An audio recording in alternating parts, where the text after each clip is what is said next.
tunaenda mwishoni kabisa mwa mwezi wetu mtukufu wa Ramadhani. Wote mnaona namna ambayo tumeendelea kuishi kindugu katika mwezi huu.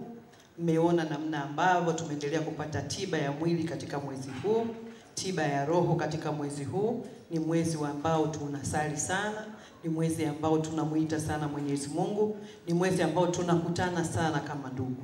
Ninaomba haya matendo mazuri ya Ramadhani, na nikitambua ndugu zetu wako Kwaresma, tuyaendeleze hata baada ya mfungo wa Ramadhani, kwa sababu huu ndio utaratibu ambao Mwenyezi Mungu ametupangia.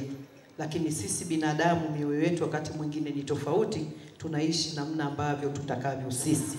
Lakini mheshimiwa sana kaka yangu, sisi tunafurahi, tunakuombea sana kwamba Mwenyezi Mungu azidi kukuzidishia. Umetoa, basi kama umetoa, Mwenyezi Mungu akuzidishie, kwa sababu sio wote walionazo wakatoa. Ukimwona mtu anatoa, ni mtu ambaye ameguswa katika moyo wake. Kuwa na kingi sio maana ya kutoa. Kuna mwingine hata cha mwisho chini ya uvungu huwa anatoa. Kwa mimi nawashukuru sana sana sana viongozi wetu wa dini. Naomba muendelee na kazi hii kuitetea Singida, muendelee na kazi hii kuiombea Tanzania. Naamini kabisa kadri tunavyoomba Mwenyezi Mungu anazidi kutufungulia heri. Bali ni kubadilika kutoka sehemu ya tabia ulionayo kwenda sehemu ya tabia iliyo njema, inayomridhisha Mungu na itakaowaridhisha waja wa Mwenyezi Mungu.